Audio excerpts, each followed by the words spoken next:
الحمد لله الذي رفع السماوات بقدرته ودحى الأرض بمشيته وخلق الخلائق بإرادته واستوى على العرش كما يليق بجلاله وعظيم سلطانه. أما بعد، فأعوذ بالله من الشيطان الرجيم. بسم الله الرحمن الرحيم. وعباد الرحمن الذين يمشون على الأرض هونا وإذا خاطبهم الجاهلون قالوا سلاما والذين يبيتون لربهم سجدا وقياما والذين يقولون ربنا اصرف عنا عذاب جهنم إن عذابها كان غراما إنها ساءت مستقرا ومقاما والذين إذا أنفقوا لم يسرفوا ولم يقتروا وكان بين ذلك قوام. وقال النبي صلى الله تبارك وتعالى عليه وسلم: يا أبا سفيان جئتكم بكرامة الدنيا والآخرة. وقال النبي صلى الله تعالى عليه وسلم: إنكم لتموتون كما تنامون وتبعثون كما تستيقظون وتحاسبون بما تعملون ثم إنها لجنة أبدا أو لنار أبدا. وقال النبي صلى الله تعالى عليه وسلم: إن الله بعثني كافة للناس رحمة فأدوا عني أو كما قال صلی اللہ تعالی علیہ وسلم. میرے عزیز طلبہ طالبات، بسم اللہ الرحمن الرحیم. الصلاة والسلام علی رسولہ الکریم وعلی آلہ وصحبہ اجمعین. اما بعد، سورہ بقرہ کی ایک آیت ہے وَكَذَلِكَ جَعَلْنَاكُمْ أُمَّةً وَسَطًا، ہم نے تمہیں درمیان والی امت بنایا، اعتدال والی، درمیان والی، واسطہ والی. یہ آیت جب اتری ہے تو اس وقت تو قرآن کچھ ادھر اتر رہا ہے، کچھ وہاں اتر رہا ہے، تو اس کون سی آیت نمبر ہے یہ تو کسی کو نہیں پتہ. بعد میں علماء تفسیر، علماء قرات نے بیٹھ کر یہ سارا وسط، درمیان. تو علماء نے سورہ بقرہ کی 286 آیات مقرر کی. 286، تو 286 کا درمیان بنتا ہے 143. ٹھیک، تو یہ آیت نمبر 143 ہے، وسطا، درمیان والی. تو آیت بھی 143. سبحان، کیا قرآن کی خوبصورتی. تو یہ اتفاق نہیں کہ وَلْيَتَلَطَّفْ درمیان میں آ گیا، یہ اللہ کا کلام ہے، انتخاب ہے. یہ مزاج قرآن کو بتاتا ہے، یہ لفظ مزاج شریعت کو بتاتا ہے. یہ لفظ ہر چیز کا جو سینٹر پوائنٹ ہوتا ہے وہ بہت اہم ہوتا ہے. وہ ادھر ادھر ہو جائے تو ساری چیز ادھر ادھر ہو جاتی. گاڑی کا سینٹر پوائنٹ جب خراب ہوتا ہے تو وہ امبیلنس ہوتی ہے، چلاتے ادھر ہیں چلتی ادھر ہے. پھر اس کا دوبارہ دکانیں بنی ہوئی ہیں جہاں کر اس کو بیلنس کرتے ہیں، پھر وہ ٹھیک چمکی. تو لفظ وَلْيَتَلَطَّفْ یہ بیلنس پوائنٹ ہے قرآن کا، شریعت کا، اسلام کا، دین کا. یہ ادھر ادھر ہوگا نا تو ساری شریعت ادھر ادھر ہو جائے گی. جیسے ہماری ناف سینٹرل پوائنٹ یہ ٹل جاتی ہے تو خواہ کی تکلیف شروع ہو جاتی. وَلْيَتَلَطَّفْ حد درجے کی نرمی، حد درجے کی نرمی. وَلْيَتَلَطَّفْ یہ مبالغے کا تکلف اس میں ہوتا ہے کہ تکلفاً بھی کرنا پڑے تو کرو. وَلْيَتَلَطَّفْ، اور حکم ہے یا نماز، روزہ، حج، زکوٰۃ، جہاد، تبلیغ، علم، ذکر، تہجد، حج، عمرہ، پرچہ، کتنی چیزیں آ سکتی، کوئی لفظ تو آ سکتا تھا. وَلْيَتَلَطَّفْ یہ یوں سمجھیے کہ ترازو کا کانٹا ہے. یہ کانٹا خراب ہو تو وزن صحیح نہیں ہوگا، کانٹا سینٹر میں ہو تو وزن صحیح ہو، تول صحیح ہو. تو مزاج شریعت کا جو درمیانی کانٹا ہے وہ نرمی ہے. شدت ہوگی تو شریعت تو ادھر ادھر نہیں ہوگی، یہ ادھر ادھر ہو جائے. شریعت تو ہوئی جو میرے نبی نے اتاری، لیکن یہ نہیں چل سکے گا، یہ صحیح تل نہیں سکے. تو مزاج شریعت یہ ویسے مجھے سمجھ میں آیا، کوئی یعنی کوئی پڑھ کے نہیں بتا رہا ہوں کہ مزاج شریعت سینٹرل پوائنٹ بتا رہا ہے نرمی کو. نرمی کو ہم مٹی سے بنے ہیں. ایک اور مثال دیتا ہوں، میری بات واضح، ہم مٹی سے بنے ہیں. مٹی کی خاصیت کیا ہے؟ نرم ہوگی تو فصل دے گی. سخت زمین میں اب اگا کے دیکھاؤ ککر بھی نہیں ہوگا. نرم زمین ہوگی تو جو مرضی اگا لو اس میں، کوئی زمین سخت ہو کچھ بھی نہیں۔ ایسے ہی بھائیو، جب انسان کا دل نرم ہوگا، مزاج میں نرمی ہوگی، تو اس میں شریعت کا ہر حکم زندہ ہو جائے۔ اور اگر مزاج میں سختی اور شدت اور گالی گلوچ ڈانٹ ڈپٹ اوئے اوئے اوئے، تو اس میں کوئی اگے گا کوئی نہیں اگے۔ جیسے کلر والی زمین ہوتی ہے نا، اس میں کچھ اگتا ہے کچھ رہ جاتا۔ تو اللہ تعالیٰ نے نرمی کو پسند کیا ہے۔ میرے نبی کا فرمان ہے، لو کان الرفق خلقا لما رأى الناس خلقا احسن منه۔ اگر نرمی کی کوئی اللہ شکل بناتا، بھئی اے نرمی ہوں دیے، تو میرے نبی کا فرمان ہے وہ کائنات کی سب سے خوبصورت شکل بنت۔ وَلَوْ كَانَ الْعُنْفُ خَلْقًا، اور اگر اللہ تعالیٰ سختی کی شدت کی کوئی شکل بناتا، لَمَا رَأَى النَّاسُ خَلْقًا أَقْبَحَ مِنْهُ، تو اس سے کوئی بدصورت اور کوئی شکل نہ ہو۔ تو بھائیو، اور نرمی پیدا کرنے پڑتی ہے، سختی خود بخود ہوتی ہے۔ دیکھو زمین خود سخت ہوتی ہے، زمین میں نرمی ہم پیدا کرتے ہیں۔ کبھی اللہ پانی ڈال دیتا ہے اوپر سے، جب بارش ہو رہی ہم اس پہ ہل چلا دیتے ہیں۔ کبھی بارش نہیں دیتا، ہم خود پانی لگاتے ہیں اور نرم ہوتی ہے، پھر ہم ہل چلاتے ہیں اور نرم ہوتی ہے، پھر اس میں بیج ڈال دیتے ہیں، جو مرضی ڈال دوں نکال لی۔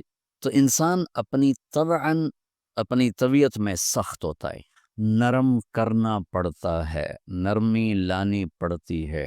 مٹی سے بنا ہے، مٹی کی صفت ہے سخا، تو اس کے اندر ساری شریعت کے خوبصورت پودے پیدا ہو سکتے ہیں اپنے مزاج میں نرمی کا ادا کر۔ اللہ نے اپنے نبی پر ایک اور آیت پر بتا، اللہ نے کہا اولئک مع الذین انعم اللہ علیہم من النبیین والصدیقین والشہداء والصالحین، کہ جو اللہ اس کے رسول کی اطاعت کریں گے وہ قیامت کے دن انبیاء، صدیقین، شہداء، صالحین کے ساتھ ہوں گے۔ آگے اللہ نے ان چار طبقوں کی تعریف کی، من النبیین والصدیقین والشہداء والصالحین، نبی، صدیق، شہید، صالح۔ اللہ نے کہا وَحَسُنَ أُولَئِكَ رفیقا، کہ یہ بڑے اعلیٰ درجے کے ساتھی ہیں، رفیق۔ حسن اولئک صدیقہ، بڑے اعلیٰ درجے کے دوست بھی ہو سکتا ہے۔ حسن اولئک جلیسہ، بڑے اعلیٰ درجے کے ہم نشین ہو سکتے ہیں۔ حسن اولئک جوارا، بڑے اعلیٰ درجے کے پڑوسی ہو سکتے ہیں۔ یہ سارے الفاظ ہم معنی ہیں۔ رفیق کا لفظ ایک خوبصورت مطلب دینے کے لیے، رفیق ساتھی کو کہتے ہیں، لیکن رفق سے ہے، رفق نرمی کو کہتے ہیں۔ یہ اسی سے میں اس کو جوڑ رہا ہوں، رفق نرمی کو کہتے ہیں، کہ یہ بڑے نرم دل لوگ ہیں۔ دوستی اس سے لگاؤ جو نرم دل، جو ڈارے ہوئے جھاڑاں پہ ہی رکھے ہوتے ہیں، دوستی کیا نام ہے۔ تو اللہ نے مرفق سے ایک اور لفظ یاد آئے گا، مرفق سراہنے کو کہتا ہے۔ اس کو مرفق کیوں کہتے ہیں؟ وہ نرم ہوتا ہے، سراہنا نرم ہوتا ہے، تو اس لیے اس کو ٹیک لگانے کی چیز، ٹیک لگن، تو اس میں نرمی کا معنی پایا جاتا ہے، اس سے اس کو مرفق کہا۔ رفیق، کہ یہ انبیاء، صدیقین، شہداء، صالحین، یہ اتنے نرم مزاج لوگ ہیں، تمہیں ساتھ رہنے کا مزہ آ جائے۔ جلیس میں یہ مطلب نہیں آتا تھا، صدیق میں یہ مطلب نہیں آتا تھا، جوار میں یہ مطلب نہیں آتا تھا، یہ صرف رفیق میں مطلب آتا تھا۔ تو اللہ نے ان کی کسی اور صفت کو بتانے کے بجائے نرمی کو بیان کیا۔ نرم لوگ، بڑے خوبصورت مزاج کے لوگ۔ دو باتیں۔ تیسری بات، اللہ تعالیٰ نے اپنے نبی پر قرآن میں احسان جتلائے ہیں کئی جگہ۔ الم نشرح لک صدر، ہم نے آپ کا سینہ کھولا، ووضعنا عنک وزرک، ہم نے آپ کے بوجھ ہٹائے، ورفعنا لک ذکرک، ہم نے آپ کے نام کو بلند کیا۔ الم یجدک یتیما فآوی، احسان جتلا رہے۔ ووجدک ضالا فہدی، یہ احسان جتلا رہے۔ ووجدک عائلا فاغنی، یہ احسان جتلا رہے۔ هو الذی ایدک بنصرہ وبالمؤمنین، اللہ تعالیٰ احسان جتلا رہے۔ یہ تھوڑا چند آیات میں نے آپ کو پڑھ کے سنیں کہ اللہ نے اپنے نبی پر مختلف مقامات پر قرآن میں احسان اپنے بتائے۔ میں نے آپ کے ساتھ یہ کیا، میں نے آپ کا یہ کیا، میں نے آپ کا یہ، جس احسان کو بہت بڑا کر کے بتایا تو میں نے آپ پر یہ احسان کیا۔ جس احسان کو آپ، یعنی ہمارے نبی پر اللہ پاک کی سب سے زیادہ محبت بھی ہے، احسان بھی ہیں۔ اگر میں یہ کو سب سے بڑا احسان جو میرے نبی پر میرے اللہ کا ہے کہ آپ کو اپنا حبیب بنایا اور رسول بنایا اور عاقل بنایا، اس کے لیے تعبیر بکانا فضل اللہ علیہ کبیرہ، ایک جگہ تو مجھے یاد آئی ہے، اور بھی کئی جگہ ہوں گی کہ آپ کے رب کا آپ پہ بہت بڑا فضل ہوا کہ آپ کو نبوت عطا فرمائے. لیکن جس احسان کو یوں بڑا کر کے بتلایا کہ میرے محبوب میں نے آپ پر ایک بہت بڑا احسان کیا. فضل اللہ علیہ کا کبیرہ میں بھی یہ مطلب پایا جاتا ہے، لیکن یوں کر کے نہیں پایا جاتا کہ میرے محبوب میں نے آپ کے اوپر بہت بڑا احسان کیا ہے. یہ میں بہت کو زور دے رہا ہوں ایک لفظ کا ترجمہ کرنے کی. میں نے آپ پر بہت بڑا احسان کیا. سبھی ماں رحمت من اللہ، یہ ماں کا ترجمہ کر رہا ہوں. میں نے آپ کے اوپر بہت بڑا احسان کیا. کیا لن تلا کہ میں نے آپ کو نرم بنایا. آپ نرم اللہ کے نبی کی بیگمات ذرا اونچی بول رہی تھی آپ کے سامنے. حضرت عمر آ گئے ملنے. جب بیگمات کو پتہ چلا تو ساری بھاگ کے پیچھے چھپ گئی. تو اللہ کے نبی زور سے ہنسے، کہنے کہ عمر دیکھو یہ مجھ پر تو چڑھائی کر رہی تھی اور تیرا نام سنتے ہی بھاگ کے چھپ گئی. تو حضرت عمر نے کہا یا عدوات انفسہن، اے جان کی دشمنوں، اتحبننی ولا تحبن رسول اللہ صلی اللہ علیہ وسلم، تم مجھ سے ڈر گئی اور اللہ کے نبی سے تمہیں ادب کا خیال کوئی نہیں آیا. اور کہنے لگے ہاں تو اور کیا، اللہ کے نبی تو نرم ہے، تو سخت ہے، ان سے تو ہم اس لیے نہیں ڈرتی کہ وہ نرم ہے اور تو سخت ہے، اس لیے ہم تجھ سے ڈر کے بھاگ گئی ہے. تو اللہ نے کہا میرے محبوب میرا بہت بڑا احسان آپ پہ ہوا، لین تلا، آپ نرم پڑے. یہ مزاج شریعت ہے. اور میرا پورا ملک سختی کا شکار، کوئی لائف سٹائل، کچھ غذائیں غلط ہیں، غذاؤں سے بھی مزاج بگڑتا ہے. ہمارے یہ تئی بھلے، سموسے، پکوڑے، اوپر یہ ڈرنکس، یہ بوفے، انہوں نے ہمارے مزاج برباد کر دی. غلط غذا اثر انداز ہوتی ہے مزاج کا. پھر اس کے اوپر کاروباری ادھار ہے، کاروبار 100% ادھار ہے، ادھار لینا ادھار دینا، اس نے چڑچڑا پن پیدا کر دیا ہے. پھر مال کی ہوس نے چڑچڑا کر دیا ہے، پیسے کی دوڑ نے چڑچڑا کر دیا ہے. تو عجیب سا سخت مزاج ہو گیا میرا دیس. تو اس وقت ہمیں اس مزاج قرآن پہ آنے کی ضرورت ہے. ہم اپنے آپ کو نرم بنا، اپنے اندر نرمی پیدا کر، زبردست نہیں پیدا کر. تو میرے نبی کہہ رہے ہیں، میرے اللہ کہہ رہے ہیں کہ میرے محبوب آپ کتنی عظیم ہستی ہیں. ہمارے نبی کو جاننے کے لیے کائنات میں کوئی نہیں پیدا ہوا، صرف اللہ ہی جانتا ہے کہ آپ کا کیا مقام. اور اللہ ان سے کہہ رہا ہے لو کنت فظا، میرے محبوب اگر آپ کی زبان سخت ہوتی، غلیظ القلب، اور مزاج میں شدت ہوتی، لن فضوا من حول، یہ آپ کو چھوڑ چھاڑ کے چلے جاتے. کون؟ صحابہ، جن کی اللہ قرآن میں کیا تعریف کر رہا ہے، کلن وعد اللہ الحسن. لے میرے محبوب یہ جو مرضی کریں، میرا وعدہ ہے سب کو جنت دو. اس لیے صحابہ پہ تنقید نہیں ہو سکتا. اختلاف رائے ہو سکتا ہے فقہی چیزوں میں جیسے کیا ہے، لیکن تنقید نہیں ہو سکتی.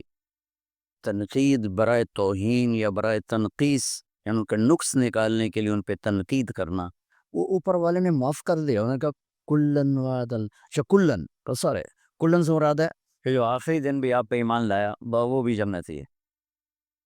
صرف ابوبکر عمر نہیں، عثمان علی نہیں، بلکہ جو آخری دن بھی آپ پہ ایمان لایا وہ بھی جنتی. ان سے یہ تھوڑے ان سے خطائیں نہیں ہوئیں یا ان سے گناہ نہیں ہوئے، یہ ان کی عظمت ہے کہ اللہ نے کہا میں نے معاف کر. اور اس میں کچھ لوگ ایسے جیسے بدر والے 313، تو اللہ کے نبی نے کہا میرے رب نے مجھے کہا ہے یہ جو مرضی کریں میں نے ان کی بخشش کر. فعلوا ما شئتم فإني قد غفرت لكم، جاؤ جو مرضی کرو معاف. سبحان. ایک دفعہ جبریل نے پوچھا یا رسول اللہ آپ کے صحابہ میں کون بڑے درجے پر ہیں؟ آپ نے کہا بدر والے 313. تو جبریل نے کہا آسمان میں بھی وہی فرشتے سب سے اعلیٰ ہیں جو بدر کی لڑائی میں آ کر شریک ہوئے تھے. انی ممدکم بألف من الملائکۃ مردفین، اللہ نے 1000 فرشتے اتارے تھے. ایک ہوا کا جھونکا آیا تو حضرت علی نے پوچھا یا رسول اللہ یہ ہوا تیز بگولا سا ہے. آپ نے کہا جبریل 500 فرشتے لے کر آ گیا. پھر دوسری ہوا ایسے اٹھتی، پھر حضرت علی نے پوچھا یا رسول اللہ یہ کیا ہے؟